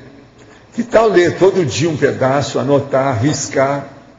Isso aí é importante para você saber. E outra coisa, estado vibracional.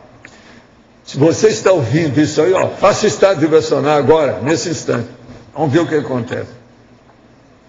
Conversando com uma colega teneticista, percebi ser possível iniciar a TENEPS ainda nesta vida.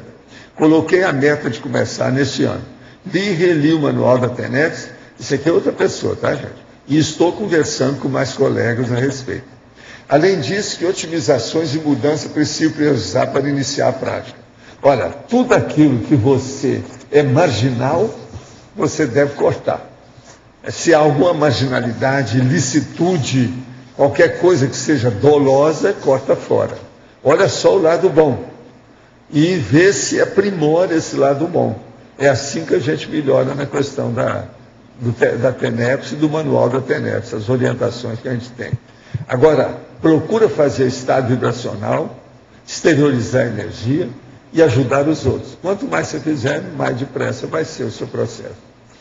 Eu acho que você vai sair bem nisso aí.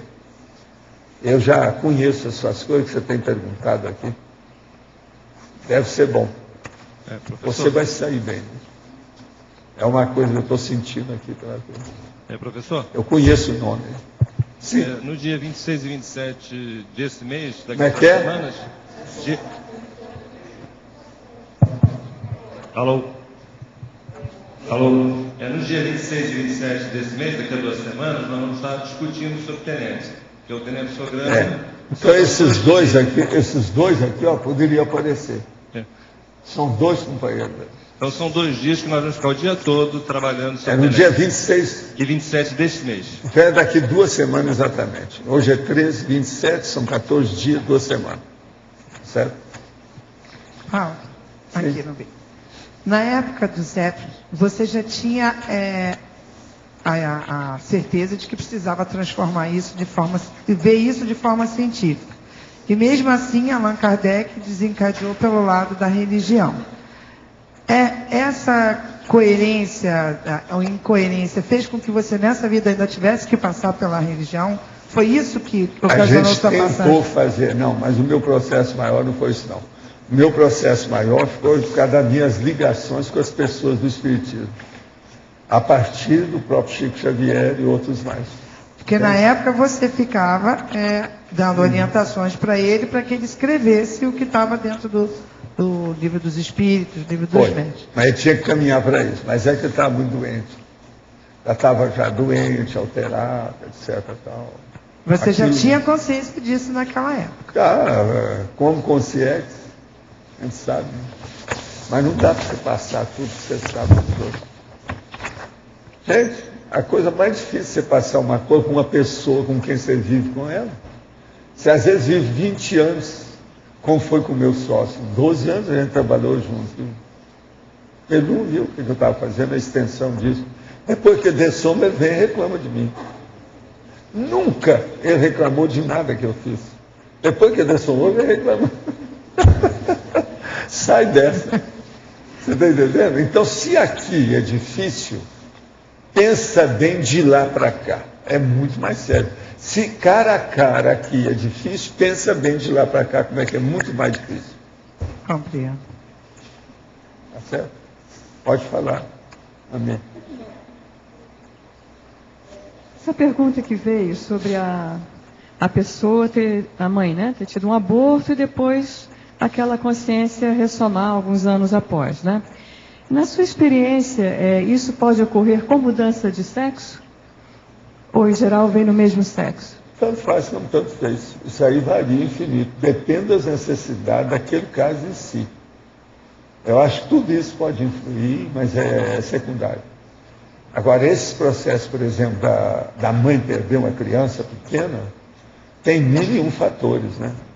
E outra coisa, esses fatores podem ser da mãe, pode ser da criança renascida, pode ser de assediadores em torno das duas personalidades, entende? Pode ser um assediador sobre a criança e um assediador sobre a mãe.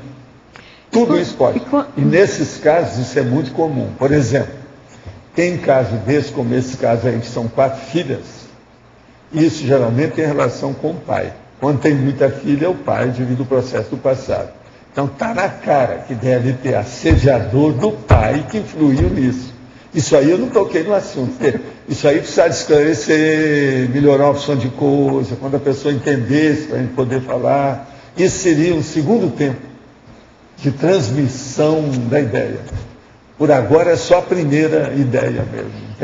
Eu tenho na minha família esse caso, né?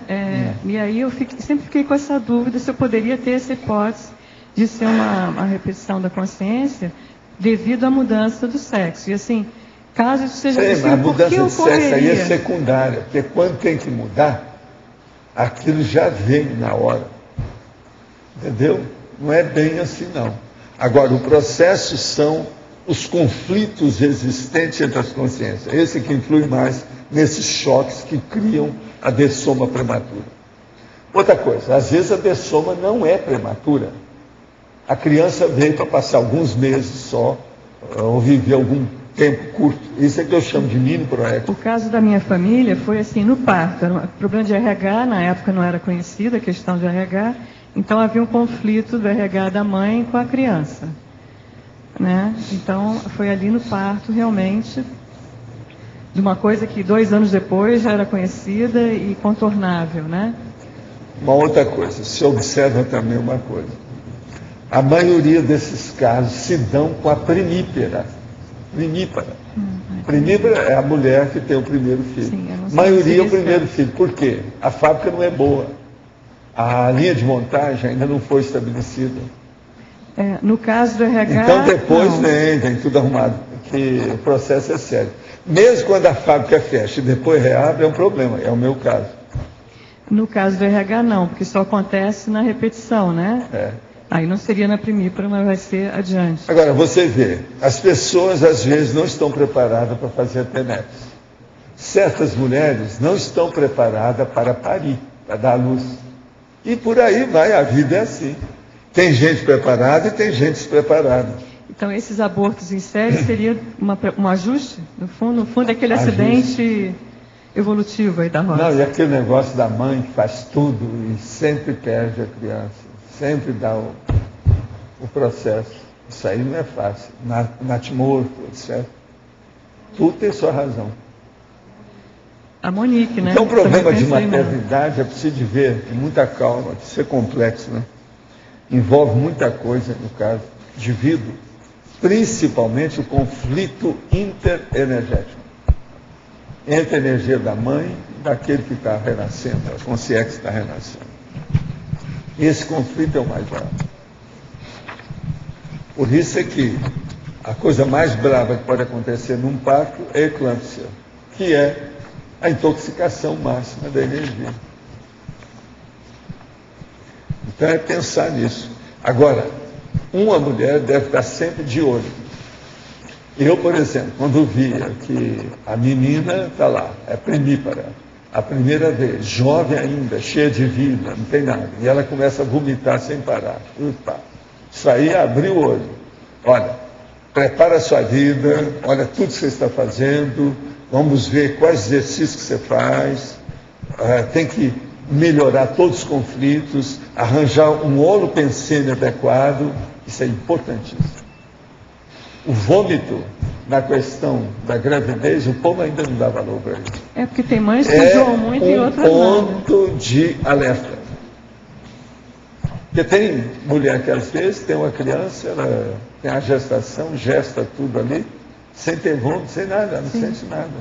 Tudo em céu de brigadeiro, mar de almirante. Então, isso acontece... E nasce o maior, vamos dizer, marujo da paróquia. E o que o senhor acha do caso, por exemplo, tem uma primeira gravidez, aquela criança se mexe o tempo todo. Tem uma segunda, aquilo é uma calmaria. Também seria uma questão de afinidade. Tudo tem que examinar e ver tudo como é que é. Agora, tudo é o processo de energia. Tem que examinar a energia. Afinidade, né? Agora, tem aquele caso, por exemplo, da mãe, faz projeção, sai antes, se encontra com a consciência que vem ser a filha dela. Ela ainda não está grávida, ainda não enxertaram a mulher. O marido não enxertou a mulher. E ela encontrou, já sabe quem é que vai nascer. Aí enxerta, aí daí a pouco nasce, vem tudo fica certinho. Tudo do jeito que era, a pessoa do jeito que era, a mãe sabe tudo o que aconteceu. Vem uma segunda, ela sai do corpo, encontra com outra, vê tudo direitinho, faz o contrato, vem tudo de novo. Eu já vi mulheres assim, que são capazes de fazer isso tudo. Então você veja, o parapsiquismo das pítias pode chegar a um nível muito avançado. O senhor sempre fala muito sobre o sangue O, né? Tipo O, doador universal e tal. Eu nunca vi o sangue tipo O. Sim. O senhor fala muito aqui. Eu nunca vi o senhor falando sobre a questão do RH. O senhor tem alguma informação que possa... Não, o problema mais sério é a doação de sangue, né? Tem que ver a doação de sangue. O que é? Tudo aberto para a pessoa? Ela doa. Está tudo a favor? É universal? Isso é que interessa. Mas o fator RH isso mostra que ela está aberta. O fator RH é importante. Agora, você já pensou doação. Um cara que é bravíssimo, assassino, já matou 5. E é doador universal. E ele vai doar sangue? Quem é que é o sangue aí? A ficha não vem, né? Quando a gente entra no banco de sangue, não tem a ficha. Pois é, não, você não pode... O FEP não vem senão, junto. tem certos lugares que eles pegam o doador de sangue e presídio. Isso já aconteceu. Ô, Valdo, a mesma coisa é a doação de órgãos, de cadáver. Eu não estou ouvindo nada. Vocês estão? A mesma coisa é a doação de órgãos. Não, doação já é outro assunto. É diferente. Mas isso seria um O problema atenuante. sério mesmo é o sangue, porque esse é que é a doação mais séria, que é o comum.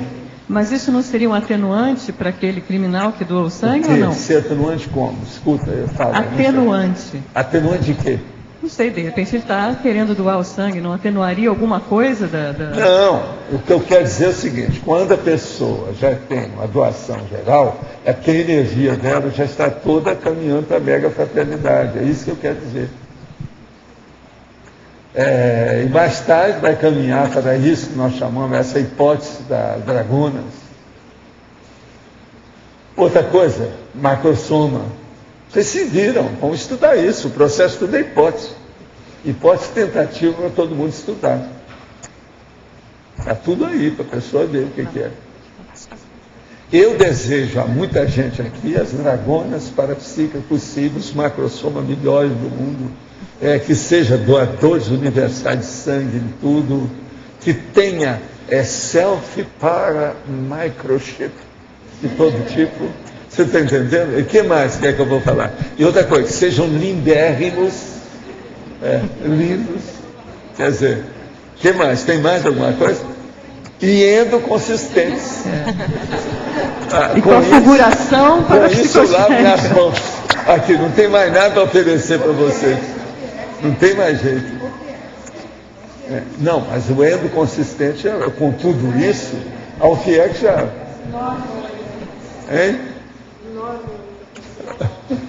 Agora, ó, aquela listagem que eu tenho lá, depois vocês olham que tem isso tudo e mais alguma coisa. Essa dos 47 itens. Aquilo lá já dá para a pessoa ver. Entende? Valdo. É a mega convergência intraconsciencial. Você veja bem que o processo, até um certo ponto, tem relação com a endoconsistência. É isso que eu vou trazer depois. Valdo, aqui na letra D. Letra D, aqui. Você mencionou a questão da mini Proexis, né? Então, que a gente queria aproveitar para convidar. Às 15 horas hoje, na sala de reaprendência, vai ter um debate sobre mini Proexis. Então, a gente pode aprofundar essas dúvidas. Isso é bom, muito bem. Precisa ir. Dá um recado pro pessoal. Vê se vão muitas mulheres lá. As mulheres precisam entender mais a mini Proexis do que os homens. Então, estão convidadas. Se vocês não sabem, vão estudar por quê. Tá certo? Agora deu um branco, geral. Eu senti o branco. E eu não vou explicar, não vou preencher o branco, não vou explicar.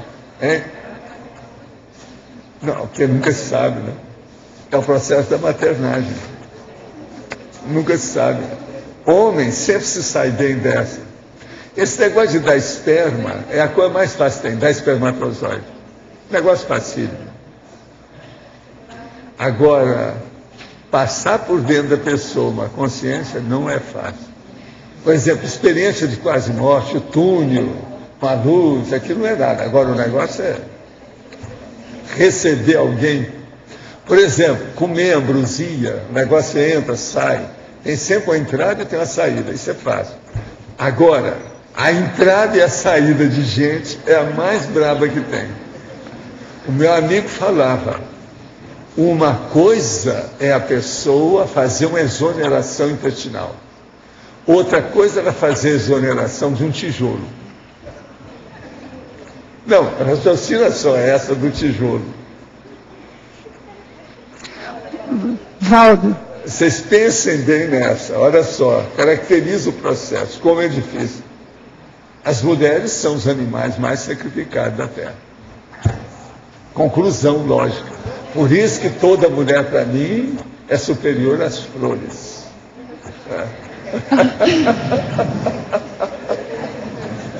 Tá certo? Valdo. Hoje não é dia da mulher, mas eu estou fazendo a exaltação da mulher, devido à endoconsistência. Essa endoconsistência do ginossoma é das mais críticas possíveis na face da Terra. Estou certo?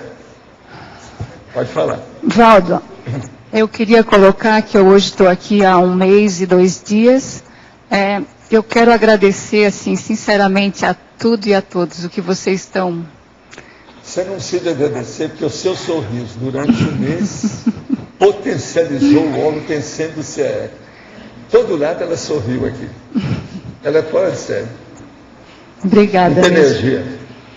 E hoje eu posso dizer que volto para Criciúma amanhã para assumir as minhas responsabilidades. Quer dizer que cresceu 1, cresceu 2, cresceu 3. Obrigada. Obrigado, eu por tudo. Ela é muito boa, gente. Se já conversar com ela, você já conhece quem é a peça. Ela é fora de série. Agora, você já viu que ela ganha de você, porque ela ri mesmo o tempo todo. A Pilar alegre é ela, mas a alegre mesmo é ela. Ela está sempre sorridente, com bom humor, bem disposta. Ela é impressionante. A turma está tudo de olho nela. 1 mês, a gente já sabe tudo sobre ela. Já conhece tudo. Mas olha, quem é que está com o microfone aí agora? Quem é o próximo?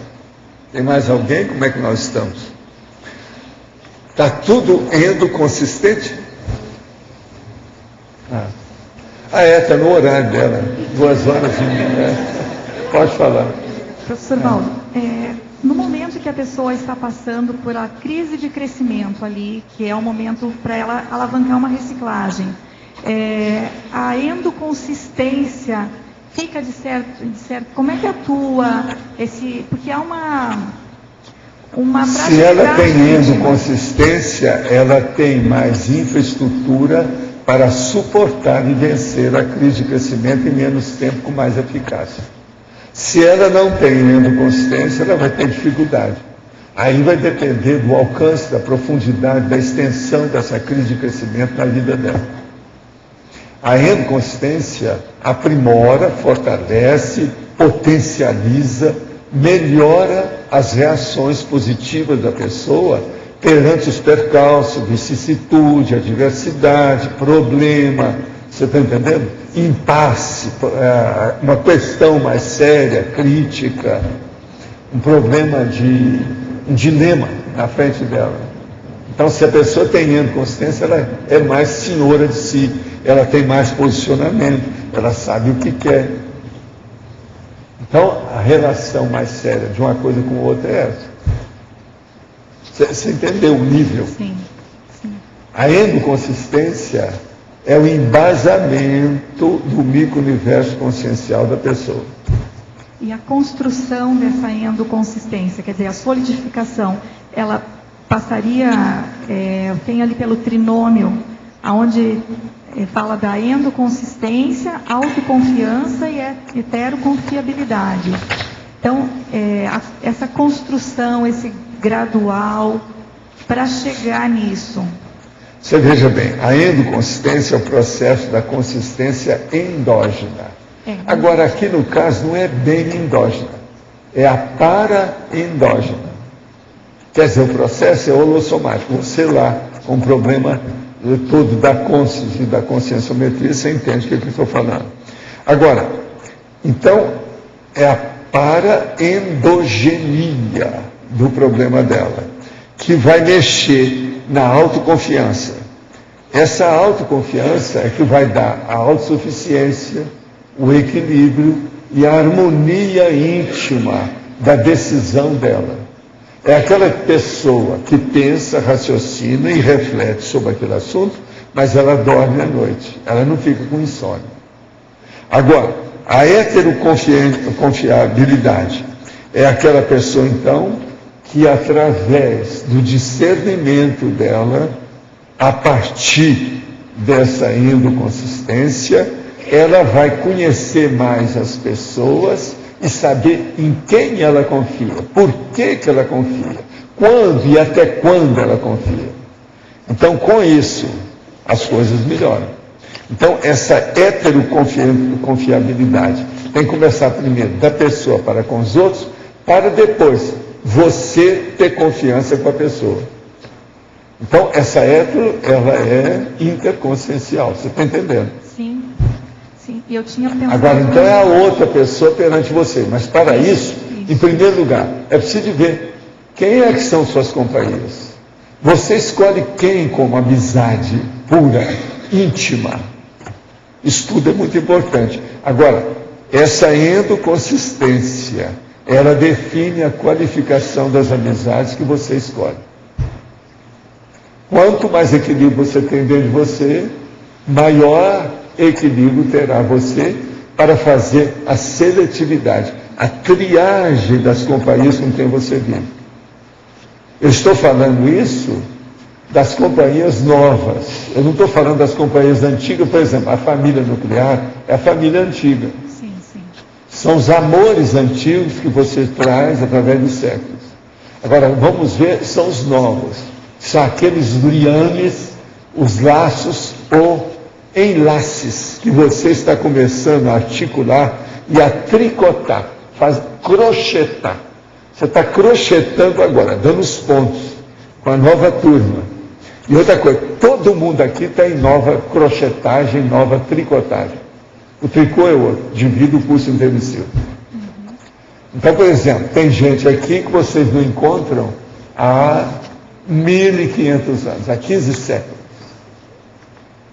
Entende? E isso é bem diferente da sua família nuclear. Agora, vocês não estão encontrando com ninguém que vocês não tenham encontrado antes. Todo mundo encontrou antes. Mas às vezes os lapsos, os gaps, o abismo cronológico, às vezes é enorme. Então por aí você vai entender o que a gente quer dizer com a autoconfiança e a heteroconfiabilidade. Sim. Está claro? Walter, aqui ó, no B, ainda em cima do que a Luimara colocou das crises de crescimento, cada crise que a gente vai conseguindo se dar bem, saindo, isso vai fortalecendo, vai robustecendo essa ainda consistência? Ou isso vem da... Aí depende da pessoa, se ela soube aproveitar as crises ou não. Porque às vezes tem pessoa que não sabe aproveitar, né? Ela tem crise em cima de crise, com a maior, vamos dizer, disfarçatez, ela continua do mesmo jeito. É preciso ela sair daquilo, ela tem que ter melhorado alguma coisa. Sim, digamos que ela consiga ir melhorando. Se ela consegue, ela vai longe. Isso vai fortalecendo. Vai cada vez mais. Vai. Fortalece tudo. A endoconsistência relativa que a gente vai adquirindo ao longo da experiência evolutiva, ela vai para a paragenética, ela consolida o processo da paragenética? Mas agora o processo não é só a paragenética, não. É a holobiografia e a ficha evolutiva Vem da pessoa. tudo. A paragenética é um reflexo? Isso aí abre positivamente todos os flancos e frentes. A pessoa melhora o caminho. Agora você fala também que nós estamos em vidas críticas, então é uma vida de muita recina. É aquilo que eu falo, essa vida vale 15 das anteriores. 15, porque ela a maioria aqui é isso. E olha, estou sendo bonzinho, estou sendo bonzinho. Hoje, como é domingo, né? É dia de ver Deus, né, que o povo fala, né? Que você põe a farpela para ver as coisas e tal. A paragenética, e a gente estando numa vida crítica e fazendo essas recins e tendo um descortino de amadurecimento bom na vida atual, isso já está afetando a paragenética? Já. Direto, né? E podem aparecer doenças? Isso aí é que o nosso amigo me perguntou, que eu falei com ele, faz mais ou menos 2 meses. Essa vida é a vida que a maioria aqui mais mexe na paragenética. Entendi. Isso é o máximo. Fora de si. Mexer para melhorar. Entendi. Para depurar, para burilar. E dentro desse burilamento, dessa depuração que você está falando, podem ocorrer, assim, catarses holossomáticas, inclusive no soma, de limpeza de cargas antigas? Aí vem aquilo que a pessoa falou. Logo, você fala muito nesse negócio de bagulho energético. Eu já estou até aqui com isso, assim, então agora eu vou te falar uma coisa pior. Já que você saturou do bagulho energético, vamos ver os bagulhos dentro de você. São os bagulhos conscienciais que você traz dentro de você. A primeira, a impaciência. Eu tive que falar na hora, porque ele veio com os cachorros todos em cima de mim por causa de bagulho energético. Eu falei assim, olha, pensa bem nos outros bagulhos, que quase eu não falo. A gente fala indiretamente nos verbetes. Valdo. Pois é, os bagulhos pensênicos só que eu tenho falado. O povo não lê isso ainda. E dentro desse raciocínio, Valdo, quando a gente está fazendo recins mesmo sérias, profundas, aquelas cirúrgicas, podem surgir doenças que parecem doenças, mas são cura? São saúde? São. Há males que vêm para bem. É aquele negócio Parece que todos os males acabam vindo para bem mesmo. Mas não, né? Tudo serve. Não. Há males que às vezes é a pessoa mesmo que criou. Mas ela e de vai uma aprender maneira alguma negativa. coisa. Aquilo não é bem para ela, porque ela está ampliando a interprisão grupal. Entendi. Tem uns que tem exceção disso aí. Então a gente tem que assim, aprender a ver também certos aspectos como catarses, como limpezas, Tudo. como expurgo. Como reciclagem, Entendi. como aviso, como alerta. Né? Agora aqui, pergunta. A impacterapia esclarece o impactado? Pergunta para quem recebeu o impacto. De que forma? Quais as etapas que sofre o impactado até estar esclarecido o que ocorre? Em que caso pode ser utilizado? É isso tudo que nós falamos aqui. É crise de crescimento, depende dele, o que é que vai acontecer. Agora, a gente procura basear tudo isso em fatos, sempre cria alguma reflexão positiva. Então, criar a reflexão positiva já é um remédio, já é uma terapia. Minha irmã tem 51 anos e foi demitida do trabalho essa semana. Sente-se angustiada e tem frustrações por não ter se casado até agora e não ter tido filhos. Excelente irmã e filha, amorosa e assistencial. Solicitei uma amiga tenepsista para assisti-la através da Teneps. Sempre que posso, converso com ela sobre questões relacionadas a atitudes pró-evolutivas. O que mais posso fazer para ajudá-la? Seria bom você comprar uma mini biblioteca dos nossos livros e dar para ela. Isso pode ajudar. Porque dá vários livros, porque assim pode ser que algum vai chamar a atenção dela. Tem uma prima que teve eclâmpsia no primeiro parto há pouco mais de 2 anos. Além disso, foi descoberto que a filha tem síndrome de Rett. Atualmente é muito alto o índice de crianças sindrômicas. Olha, hoje eles já estão sabendo analisar e diagnosticar isso. Então, as notificações dessa síndrome têm aumentado. Então, a gente não sabe se antigamente o percentual era o mesmo. Porque hoje é que se sabe mais disso. De modo que, de qualquer maneira, a tendência ainda vai ser aumentar mais quando as notificações aumentarem, por entender isso, né? Assim, que aparentemente o processo isso já existia grande antes. Então varia muito, depende. Tá? Quem é que está com o microfone ainda? Nossa, é você? O senhor falou que tem pessoas aqui que nós não vemos há 15 séculos, e com a família seria diferente, família nuclear. Ela tende, pela interprisão, a ser mais recente os contatos, é isso ou não? Com a família ela tem coisa recente, porque está resolvendo o negócio ainda, o negócio veio até ontem. Agora, por exemplo, é aquela pessoa de trás anteontem. Você não via há muito tempo. Então você se despachou, cada um foi para um lado, fizeram o faroel, deram um tchau, etc. Entende? Mas uma boa, mais ou menos. Aí você encontra com ela aqui. Enquanto às vezes tem sua razão de ser ainda, né? Alguma coisa. Às vezes não tem. Às vezes vão encontrar para trabalhar junto, mão na mão e ombro a ombro. Mas já é livre, não teria nenhum mais ranço de já está melhor, né? Já está melhor. Pessoas. O ideal seria que a gente colocasse todos os amigos de vocês, que vocês não têm nenhum débito com eles, para ajudar todo mundo aqui. E se ajudar o grupo inteiro. Mas você sabe, não dá, né? É muito rabo preso. Rabo presos gerais. Você está entendendo? Rabos presos gerais. Pode falar. Professor, na página 80, quando o senhor fala de endoconsistência etológica, número 5 ali, né? E a coerência da autoexpressão. E a gente já falou de várias coisas de comportamento, influenciando, no caso, a autoexpressão. Você podia fazer um comentário, dar uma aprofundada?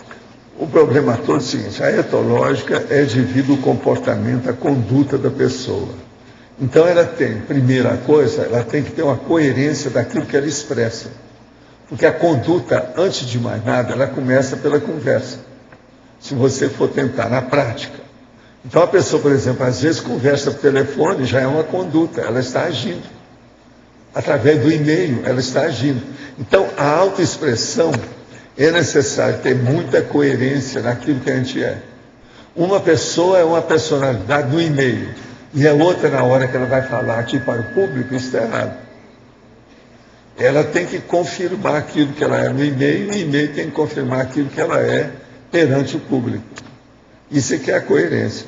Agora veja, se a pessoa não tem uma endoconsistência dentro do micro-universo consciencial dela, a conduta, o comportamento dela, o modo dela agir na sociedade, não vai ser correto. Vai ter fissuras. Vai ter buraco nessa história. Você entendeu? Então, essa endoconsistência é muito séria. Agora, eu lembro a vocês para ler isso depois. A endoconsistência afetiva, cognitiva, conscienciométrica, cosmoética, ideológica, motivacional e pensênica. Eu vi falando isso aqui, mas agora, com a ideia da endoconsistência, isso fica mais nítido, mais claro, fica mais óbvio, mais evidente. Então, por exemplo, endoconsistência afetiva, a estabilidade do humor. É o que eu estava falando da nossa sorridente ali. A endoconsistência cognitiva, a solidez da bagagem de conhecimento. A endoconsistência conscienciométrica, a densidade do conhecimento pessoal. A endoconsistência cosmoética, a incorruptibilidade consciencial. A endoconsistência etológica, a congruência ideativa. A endoconsistência motivacional, a firmeza de propósito. Esse aqui é terrível. É aquilo que eu chamo, como é que eu chamo isso? Autodeterminologia, a consciência javalínica. Agora, autoconsistência pensênica, a retilinearidade dos pensamentos. Essa aqui nós falamos o tempo todo. É necessário. Não caberia a endoconsistência parapsíquica? Sim, mas isso já tem vários jeitos aí, né, dessa história. Tem muita endoconsistência. A mais importante do ponto de vista prático são essas. Mas você pode acrescentar, fazer uma estágio mais. Pois é, já tem. Já tem a paraperceptiva. Então, os nossos comerciais, por favor. Obrigada. As pontuações da tertúlia de hoje foram 157 assinaturas no livro de presença, 27 perguntas presenciais, 19 perguntas respondidas online, 45 votos presenciais, 12 votos online. Hoje temos 5 recados. Tatiana, complementário, professor Mário, tenepsograma, Neida, qualificação docente, Juliana, palestra online e Marcos, cineclube. E antes, Eduardo vai falar sobre os amigos da enciclopédia. Pessoal, boa tarde a todos.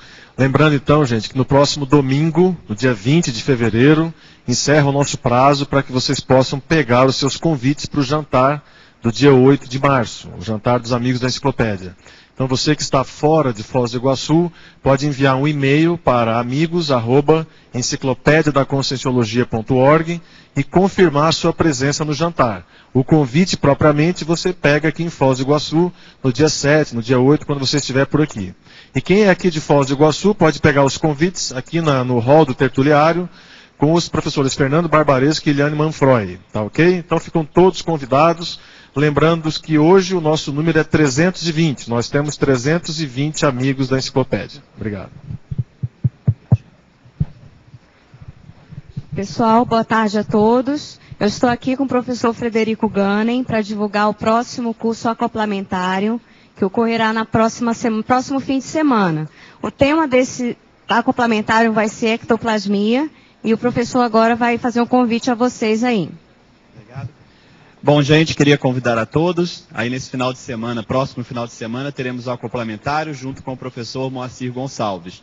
Nós vamos trabalhar o tema da ectoplasmia, principalmente aí a identificação e desenvolvimento. Então, conta aí com a presença de todos. Pessoal, para quem tiver dúvidas com relação ao curso, informações, vocês podem entrar em contato aqui com o CAEC. O telefone, o código é O telefone é 3525-2652. Então, na próxima sexta, dia 18, inicia o acoplamentário. Obrigada. Estou aqui convidando a todos a participarem do curso TENEPS-Programa. São 2 dias, dia 26 e 27, que nós vamos estar discutindo sobre TENEPS, fazendo uma avaliação precisa de como anda a nossa TENEPS. E para quem não é tenepsista, é uma grande oportunidade de participar e saber como desenvolver ou como iniciar essa prática. Contamos com vocês nos dias 26 e 27. Para as informações no telefone 45 2102 45 2102 1448 IIPC. Obrigado. Boa tarde a todos. Estamos aqui para convidá-los em nome da Reaprendência para a 9ª qualificação docente que vai acontecer aqui em Foz do Iguaçu no período de 11 a 13 de março, logo após o balanço existencial. Este convite é extensivo aos professores da Conscienciologia e também aos professorandos que têm interesse em qualificar a sua praxe parapedagógica. Esse curso, gente, contém apenas 14 vagas. E para quem está inscrito no balanço, também é um desconto especial. Para maiores informações, entrem no site da Reaprendência, www.reaprendência.org, ou ainda pelo telefone 45 3525 2652. Estão todos convidados. Boa tarde. Eu queria convidar aos tertulianos e também o pessoal que está assistindo aí de casa a participar da palestra online da Sinvex, tá? Que vai ocorrer agora às 15 horas, com o tema Consciência Juvenil Assistencial. A palestra vai ser dada pelo professor Márcio Aoki, e alguns dos temas que vão ser abordados são: quando ocorre o despertamento assistencial na juventude, a inversão existencial e assistencialidade, e qual a assistência mais qualificada a ser realizada pela pessoa interessada na aceleração evolutiva. Então, conto com a participação de vocês. Obrigada. Então, gente, boa tarde. O Discernimento convida para a sessão do Cineclube hoje, com o filme Nosso Lar, tá? Vai começar entre 20, 30 e 21 horas hoje, que a gente tem a Assembleia do Vila Consciência, que eu e outras pessoas vão ter que estar presentes, né?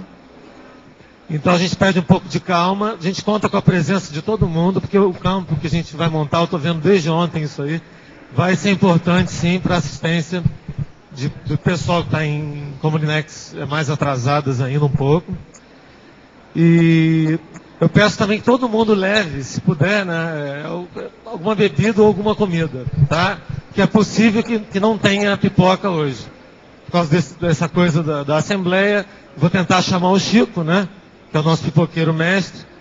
Então, quem puder levar, também tem a gratuidade, se levar ou fizer o voluntariado com a gente. Tá? Então, às 8h30 da noite, Nosso Lar. Eu vou abrir hoje uma exceção, e quem for vai poder pedir ou tomar a iniciativa de fazer algum comentário, botar alguma dúvida para o pessoal, tá? Desde que não demore muito tempo, por causa do tema. Tá? Então, espero todo mundo lá e com essas inovações aí. Obrigado. Pessoal, eu esqueci de divulgar o site, então para quem tiver interesse em assistir a palestra da Sinvex, pode entrar no site www.asinvexes.org. Tá? Obrigada. O verbete eleito para amanhã é Anomia Imagística, especialidade Imagísticologia. Obrigada e boa tarde a todos.